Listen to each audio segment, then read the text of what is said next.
এই অঞ্চলত বাঘৰ সন্ত্ৰাস চলি আছে আৰু ইতিমধ্যে এটা পিঞ্জৰানিৰ পৰা ধৰাৰ কথা কৈছিলে। বহুতে কয় বাঘটো ৰিজাৰ্ভত আছে বুলি, কিন্তু এইখন গাঁও এতিয়া যি মুহূৰ্তত আমি যি জেগাত ৰৈ আছোঁ, এইটো নামঘৰ। আপোনালোকে দেখিবই, এইটো 350 বছৰ আগৰ নামঘৰ আৰু এইখন গাঁও 500 বছৰৰ গাঁও। এইখন ইয়াতে এইটো ৰিজাৰ্ভ নহয়, ইয়াত মুকলি বিচৰণ বাঘ আজি এই মুহূৰ্ত এই জেগাতে, এইটো চাৰিওফালে গোটেই মানুহ আছে, এইটো ৰাস্তা হয়।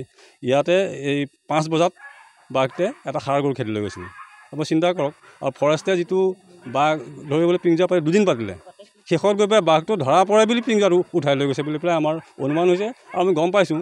আৰু সেইদিনা বাঘ পৰিলেহেঁতেন, পিঞ্জৰাৰ ওচৰলৈ বাঘ আহিছে, হয়তো প্ৰথম দিনা সি নোসোমাল, পিছত সোমালেহেঁতেন। কিন্তু বাঘটো সোমাই বুলি ফৰেষ্টৰ মাজৰ খেলি মেলিত, তেওঁলোকৰ ডিপাৰ্টমেণ্টৰ কিবা উৰ্ধ্বতন কৰ্তৃপক্ষৰ ভিতৰুৱা খেলি মেলিত পিঞ্জৰাটো সেইদিনা বাঘটো পৰাই বুলি উঠাই লৈ গৈছে। ৰাইজ ক্ষোভিত হৈছে, অতি ক্ষোভিত হৈছে, আৰু ইয়াৰ যিকোনো পৰিস্থিতিৰ বাবে কিন্তু ৰাইজ দায়ী নহ'ব।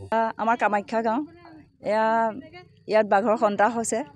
আমাৰ গোটেই গাঁৱৰবাসীৰ ভয়ত থাকিব নোৱাৰা হৈছে।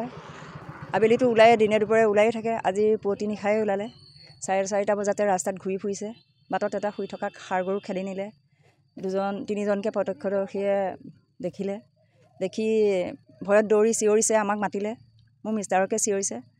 আমিও উঠি গ'লোঁ। উঠি গৈ দৰ্জা খুলিয়েই বাঘ দেখিছোঁ বাৰীচুকত, 2টাকৈ বাঘ ঘূৰি ফুৰিছে। ইয়াৰ পৰা বাঘ খেদিবলৈ আমাক দেখুৱালে কি নাজানো আৰু। ফৰেষ্টৰ পৰা আহি এটা পিঞ্জৰাও পাতিলে, পাতি আমাক আভুৱা দি পেলাই আকৌ 3 দিনৰ মূৰতে লৈ গ'ল। বহুদিনৰ আগতেও ইয়াত বাঘ ধৰিছিলে, 3 মাহৰ মূৰতহে ধৰিব পাৰিছিল, কিন্তু ইয়াতে 3 দিনতে সোমাব বুলি ভাবিয়েই নিলে নে কিয়েই নে, উঠাই লৈ গুচি গ'ল। আজি ৰাতিপুৱাই আপোনালোকে বাঘটো 2টাকৈ বাঘ দেখা পাইছে, মনটো চাগে অকণমান ভাল লাগিছে? মোৰ ভাল লাগিছে, মই এদিনো দেখা নাছিলোঁ। অলপ এবছৰ আগতেও ওলাইছিলে, চবেই দেখিছে, মই দেখা নাই। গতিকে মোৰ আজি ভালেই লাগিছে বাৰু, কিন্তু হ'লেও ভয়ো লাগিছে। দৰ্জা ঘৰ যদি খুলি আমি থাকিবই নোৱাৰোঁ। আমাৰতো ইয়াত গাঁওখনৰ মূল্যই নাইকিয়া, এইখনতো বহুত পুৰণা গাঁও। গতিকে কিবা এটা ব্যৱস্থা ল'লে ভাল পাওঁ চৰকাৰীভাৱে।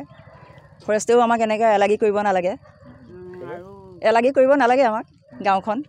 আমি ভাবিছোঁ কিবা ইয়াত গহীন স্বাৰ্থও থাকিব পাৰে বুলি ভাবোঁ। চবতো মানুহবিলাক আজিকালি সচেতনেই, সকলোৱে তেনেকৈয়ে ভাবিছে। আমাৰ গাঁওবাসীক ক'ৰবালৈ পলাই গ'লে মাটিডোখৰো লাগে ৰাইজক। চৰকাৰী হ'লে বহুত সুবিধাও হ'ব, টকা পইচাও নদন বদন হ'ব।